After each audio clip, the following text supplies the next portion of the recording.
like the impact, you talk about the impact defensively. People underestimate what he can do day one when he steps in the league. I'm excited to see him wherever he goes, whether in Detroit or Yeah. anywhere.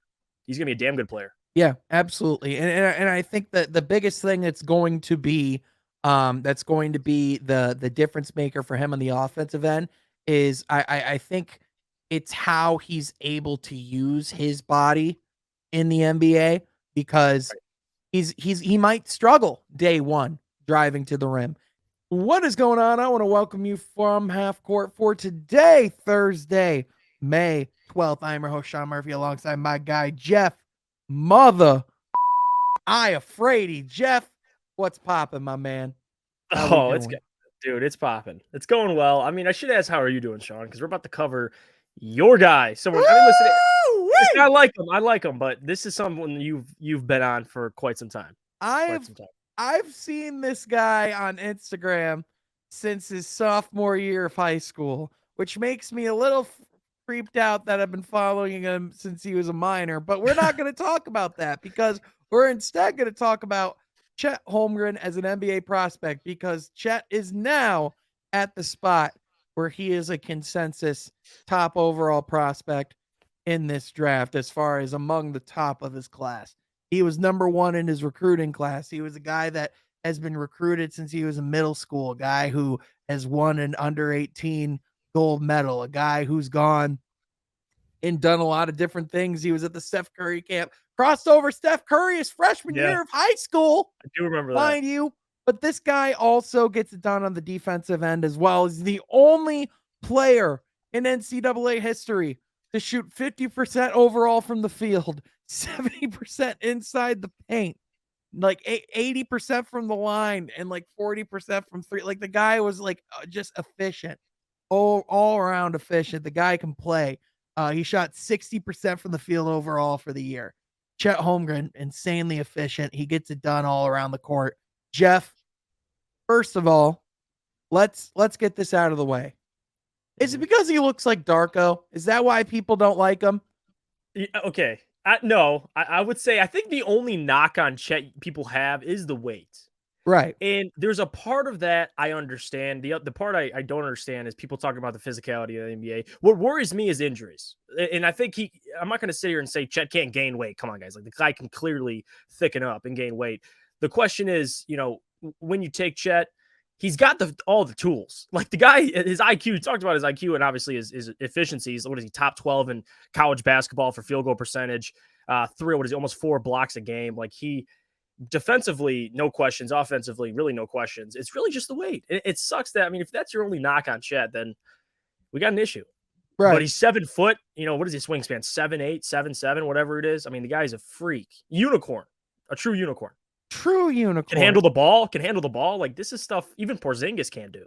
He has the type of body that you're looking for in a prospect, as far as his wingspan, as far as switchability on defenders, his ability to rebound, to protect the rim, to shoot the ball, to pass.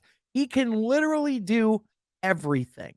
And it's the fact that he can come into the league and that he's going to excel in something. So it's one of those things where, is he going to be an all-star? We don't know. The answer is it's highly possible, because you can throw him in right away in the pick and roll.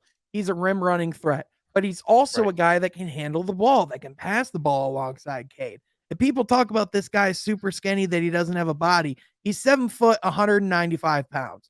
He's going to get to 200 at least by the time he gets in the pros, and he's not going to play the center position. He's going to play the power forward. That's just going to be his position in the league. He might have played center in college, but that's because it's a whole different league. This isn't the Horizon League anymore. This is the NBA. Yeah, you got Joel Embiid and DeAndre Ayton, and I mean, you got behemoths. So I mean, if he can just thicken up, obviously he has the size for it. And I think, I mean, if you're talking about all-star games, and you asked me this question about Jabari the other day on the other video we made, and with Chet, if Rudy Gobert can make all-star teams, I feel like with Chet, he has that same defensive upside, and he's a better offensively. So far better offensive. If he's winning, then of course he'll be an all-star, in my opinion. Yeah, I mean, he's a guy that could be a game changer. But again, if there is the prospect that you do worry about what his health looks like, Chet Yeah. is the one. I'm going to acknowledge that because you look at Zion Williamson, right? I mean, a guy who is a freak of nature, game-changing unicorn type prospect, but because of the physicality and the torque on his body, he just can't, for whatever reason, he just can't stay on the court, can't stay healthy, couldn't play this entire season. Yeah. However, with Chet, I think the difference is that I think Chet's physicality is more likely to hold up because I think he can potentially work on it and get to the point where he can be healthy and on the court. A lot of guys Yeah. that are big men stay healthy. Right, and It's especially when his game is mainly on the perimeter. Like Zion, his mhm. game is solely based on physicality. Like Chet Yep. doesn't have he can kill you from the perimeter. Like Yep. this is who we're talking about. So to your point, he doesn't necessarily have to rely on those physical tools. Now, I mean, you're gonna have to get heavier. Obviously, he's not even. I don't think he's even 200 pounds. He's like a buck 95 or whatever. Yeah. He's listed Um, at 7 foot 195, but he's he's gonna of get course. he's gonna get over 200 before his pro career. Absolutely. And that's what you're getting with the guy. I mean, you're getting the immediate defensive impact offensively. I mean, the guy can pass. He only averaged 2 assists, but we know, I mean, the guy can handle the ball. He can make the right reads. IQ is off the charts. So, I mean, listen, any team that selects Chet is getting a damn good player. It's just a Yep. matter of, are you willing to take that risk with, his frame? And honestly, there's GMs that will. I mean, if they see Mhm. talent, no doubt about it.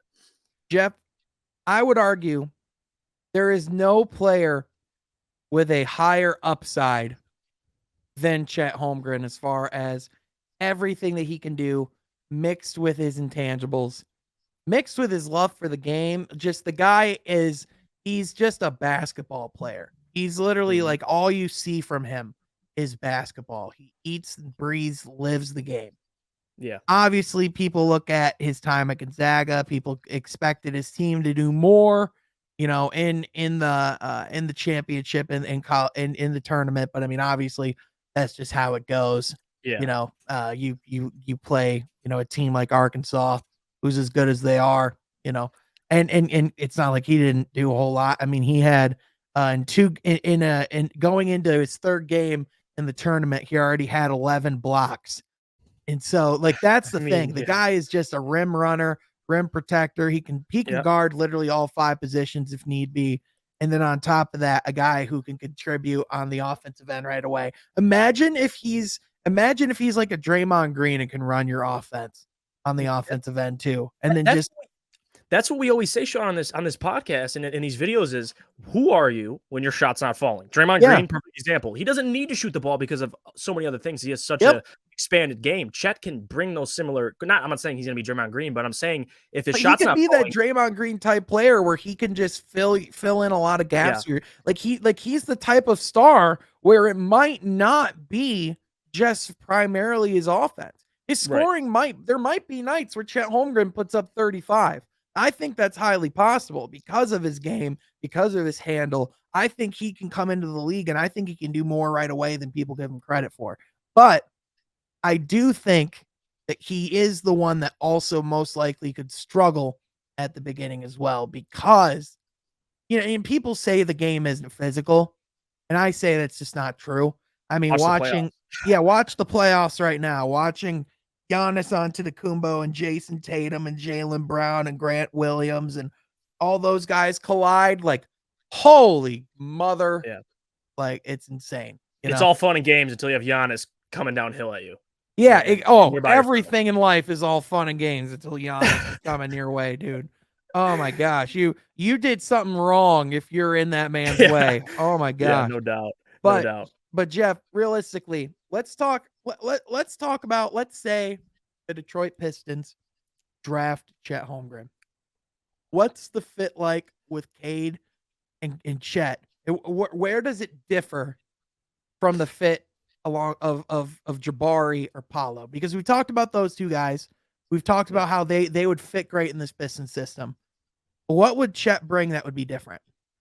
I just think what he brings to the table with his shooting ability mixed with his obviously he's him being a lob threat. Like you said, Mhm. his 7'7" wingspan, whatever it is. Yeah. He's going to be able, I mean, Jabari, we talk about pick and pop. Well, Chet can do that as well as rim run and get lobs, easy buckets. So him and Cade would be beautiful. Like that what they can do at a Yeah. pick and roll.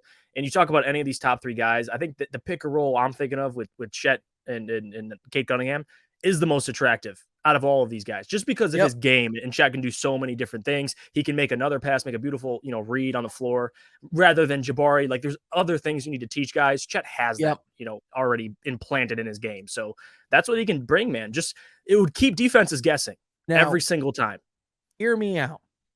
This is why I want Chet Holmgren, ladies and gentlemen. I want you to picture deep in the playoffs, the Pistons go to a lineup of Killian Hayes, Cade Cunningham, Oh God. Sadiq Bey, Chet Holmgren, Marvin Bagley, and it is the ultimate positionless switching physical hellscape for other teams. That is long. It is athletic. If Marvin and Chet can both stretch the floor with addition to Cade's passing and scoring ability, and if Killian can get into an NBA offensive level scorer, tell me that doesn't lead one day to a finals appearance. Tell me it doesn't, because that is where the league is going, man. And Chet Holmgren is the epitome of positionless unicorn utility basketball game-changing level player. This is a guy that is very similar to Evan Mobley, in my opinion, and I think he can come in and have a very similar impact defensively to Evan Mobley. I think, Absolutely. and that's the thing that I think people are just taking his weight, overthinking, not seeing the sample size and what Chet can actually do against real competition. Because I'm telling you, this guy has so much tape against so many guys through the AAU circuit, against Steph Curry himself. Like this guy is every guy that's seen him play has said how he can hoop. And that's just the thing. He's unlike anything we've seen in the league before.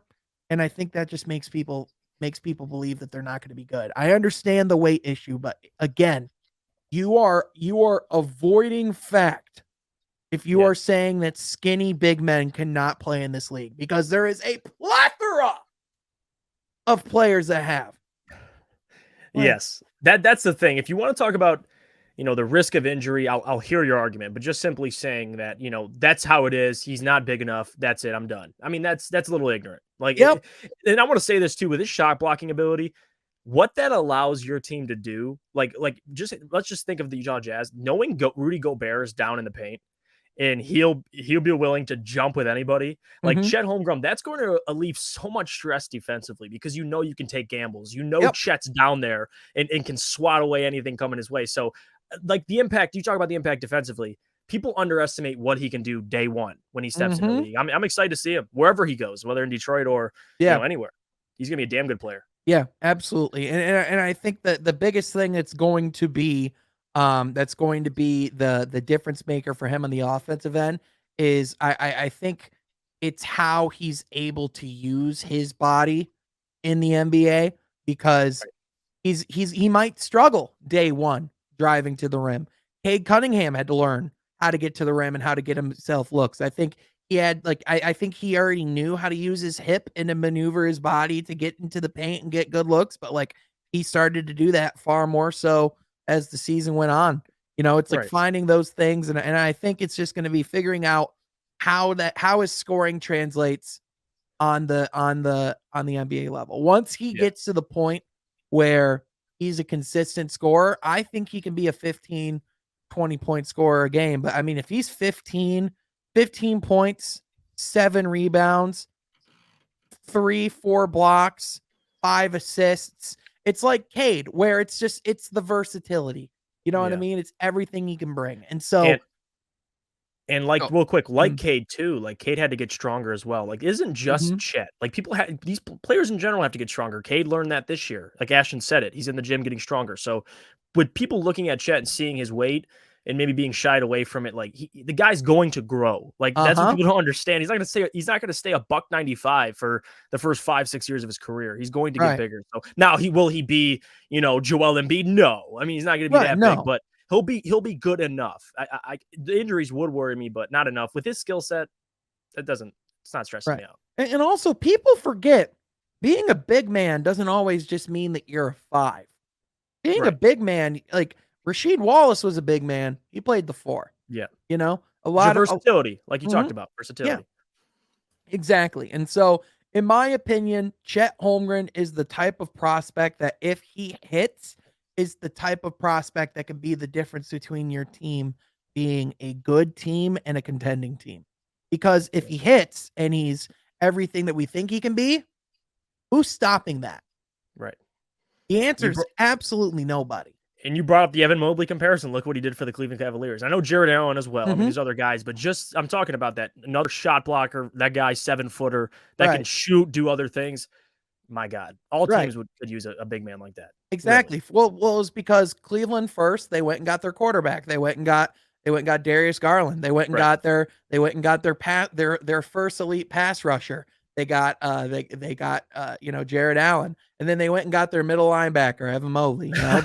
So like that's Yeah. exactly like, it's what the line it's like how I'm very much like watching the NFL draft, feeling a lot of similarities in like how you build an NBA team. Oh It's yeah. been very interesting. So Building your team, and that's yeah. and that's the question now. When you look back on it, when now we're going to the lottery and the draft, the Mhm. the biggest question I have is not about Chet's ability, but would you take him number one? Right. Yeah. Because if you're that scared of the frame, like I want to see what Mhm. teams do. Like he deserve it skill set wise, you can make a damn good case. But I Yeah. just want to see. I'm curious to see where people land and where he ends up going. I In mean, my we'll see. opinion, I think he is the player that teams would regret passing on the most. And so I'm not saying that the Pistons should not draft Jabari Smith Jr. or that the Pistons should not draft Paulo Banchero. If Troy Weaver believes that one of those players is the number one player, I am trusting his eye for talent. However, in my opinion, seeing this guy's upside and his ceiling and what he's done already and how he's grown his game and just everything he can do, imagining what he can be in this NBA, in my humble opinion, this is the kind of guy that Jabari can be a very similar prospect. That's why I Right. feel okay getting him, but he doesn't have the upside of Chet Holmgren. He just No. doesn't. I mean, he No. has upside, but Chet's is generational. Like he walked into Gonzaga, a program that does prioritize upperclassmen in a way, and Uh-huh. as a freshman, I mean, the impact he had right away, like that's what impresses me the most. Like They he put the took over program around him. Like he was the exactly. number one guy, day one. That's impact. Yep, 100%. And a big reason why they won a lot of games. And he's going to come in, and whatever program he comes into, I think he's going to affect positively. I think Houston, I think they need someone that can come in and play defense as well. I think he could Right. bring a lot of positive impact there. I think Orlando is looking for that franchise changing type of guy. I think he's been linked there. Oklahoma City, obviously, another team that's been talked about. But Detroit, I mean, they're going to take anybody, right? But Right. at the end of the day, I think they would be mistaken to at least not heavily consider Chet Holmgren. But the question is, what do you think? Let us know in the comment section down below. Also, be sure to come debate us about this NBA draft in the courthouse on Yes. Wednesday nights. It will already have aired by the time this video came out. However, if you want some Wednesday nights, brother, you better come get some. But on top of that, be sure to check out the Woodward Sports NBA lottery stream that we are going to be doing on Tuesday. I don't know the time yet, but be sure to follow Woodward Sports, subscribe to the channel. It's going to be there. It's going to be Yeah. awesome. Jeff and I Follow us and on Twitter. We'll yep, and provide follow updates for that. yep, 100%. Follow us on Twitter. That will be in the description as well. I want to thank y'all so much for tuning in, and we will catch you next time from Half Court. Be sure to subscribe because we are close to 1,000 subscribers. Yes, If you sir. don't subscribe, go yourself. Bye.